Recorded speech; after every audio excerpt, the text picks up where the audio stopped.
I wish I wasn't afraid all the time, but I am. I know this world is screwed up, believe me, I know it better than most. Which is why I wanted to ask if there's anything I can do to help make it right. Please let me know. If you wish.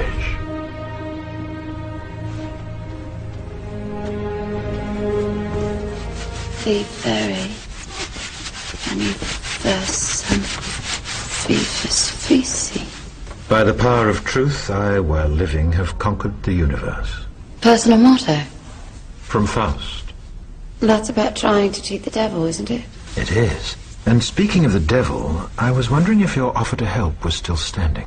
Of course. It appears that unforeseen circumstances have accelerated my original plan. As a result, I'm in need of someone with some theatrical skill.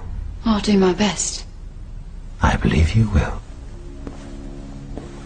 We are consciousness. All that is, has been, and ever will be. There is nothing to fear. Whatever happens, we are always that. Mind fears, because it's programmed to fear. When we're conscious, there's no fear in this. It's a shake of the head. Pathetic. Pathetic. Pathetic. And we need to do this. Compliance. We need to challenge that. Not with violence, not even with aggression. We just need not to fight it. We need to walk away, because without our acquiescence it cannot survive. You know, when you look at a pyramid, we've been manipulated to believe the power in a pyramid is at the top. It ain't. The top of the pyramid is there because the rest of the pyramid's holding it up. We're holding this whole thing together. There's this story I told many years ago of a British comedian called Larry Grayson, who died. I kind of knew him vaguely, and not closely, but vaguely.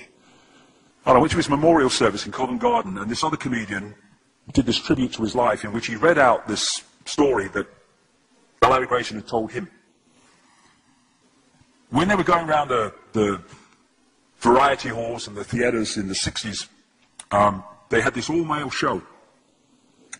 And Larry Grayson was the only woman in it because he was dressed up as a woman. And he said that the end of the show, the last scene, all the sailors, all the men came on dressed as sailors, and they were singing Rule Britannia. You know, Rule Britannia, Britannia rules the waves. Oh, I'm very pleased for you. Okay? And as it built up, Larry Grayson would come on dressed as Britannia with the helmet and the shield, and he would be manhandled up the side of this pyramid to the top for the big finish. And he said one night, he said things seemed to be going rather well. He said, and then I noticed that a sailor in the bottom left-hand corner had got rather a cough. And this cough got worse and worse and worse to the point where the sailor couldn't stay in the pyramid anymore and stepped out of it. Larry Grayson, symbolic of this elite at the peak of the pyramid, ended up in the second row.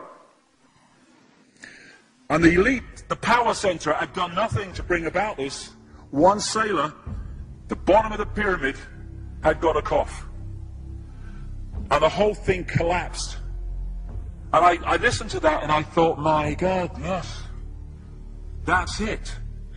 We, the powerless people, are holding the powerful people up there, and they know that. They're terrified of us realizing that. Do you remember that movie, animated movie, A Bug's Life? A Bug's Life with the grasshoppers?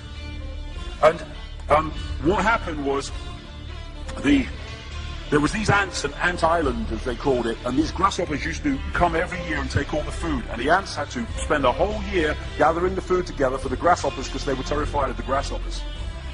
And there weren't many of these grasshoppers, and one day they're in their winter quarters in a tree, these grasshoppers, and they've got all the food they need, and someone suggested among the rank and file grasshoppers that they didn't need to go to Ant Island this year because they had all the food they needed. And then out came the leader of the grasshoppers to tell them the facts of life, and the few are going to control the many. It's a wonderful speech. If you ever can see that movie, A Bug's Life, I do recommend it. And he said, basically, They outnumber us 100 to 1. And if ever they figure that out, there goes our way of life. So we have to keep the pressure on, basically. We have to keep them working, so they don't figure out where the real power is. And that's why this network of manipulation works so hard to keep us in these states. Like I said earlier, what are people leaving foreclosed homes for? Foreclosed by banks that have caused the unemployment that lead to them having to leave their homes. Stay there, refuse to leave, make it difficult for them. Expose them for what they are. We make it so easy, the non-compliance. No longer will we just do it because we're told to do it. Is it just? Is it right? Okay, I'll do it. Is it unjust? Is it not right? I ain't doing it. We start to make the decisions on what we will and will not do based on our values and not some imposition from the dark suits. These people are gonna give me, grant me, or grant me not my freedom. I'm all that is. You can't grant me freedom. No one can grant me freedom. I am freedom. It's what I am.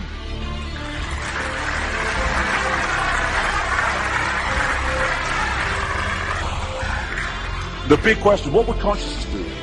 What would consciousness do in this situation? And when we ask that question, it really just changed the way we see the world. Not what would I do, mind, a little frightened. What would consciousness do? You know, this is a great line. If it's not right, don't do it. If it's not true, don't say it.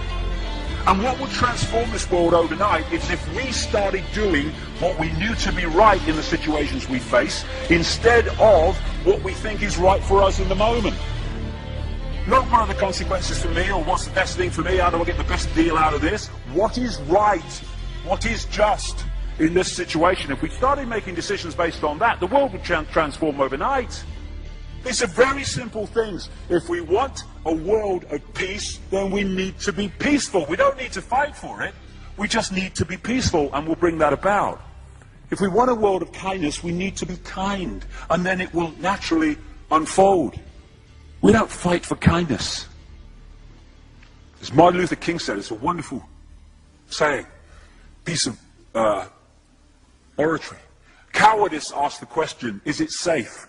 Expediency asks the question, is it politic? Vanity asks the question, is it popular? But consciousness asks the question, is it right?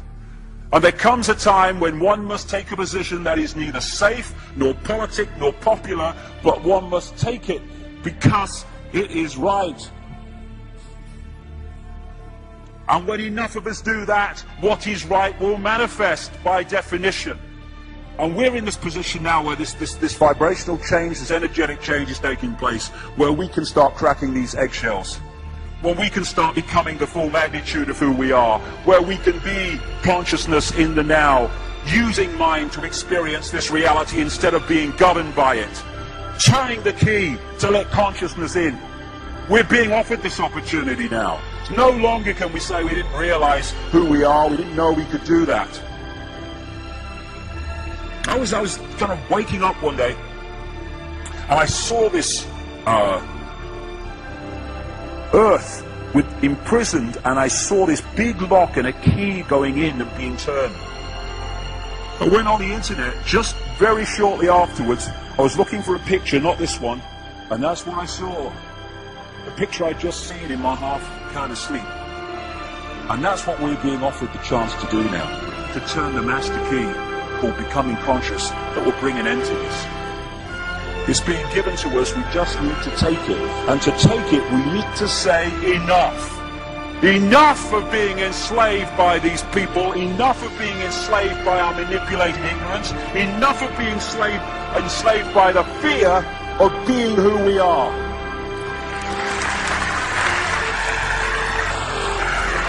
Enough! It is time to fly.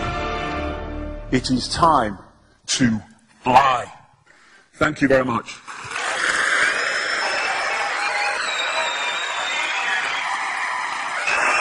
Thank you. Thank you very much. Thank you. Thank you. Thank you.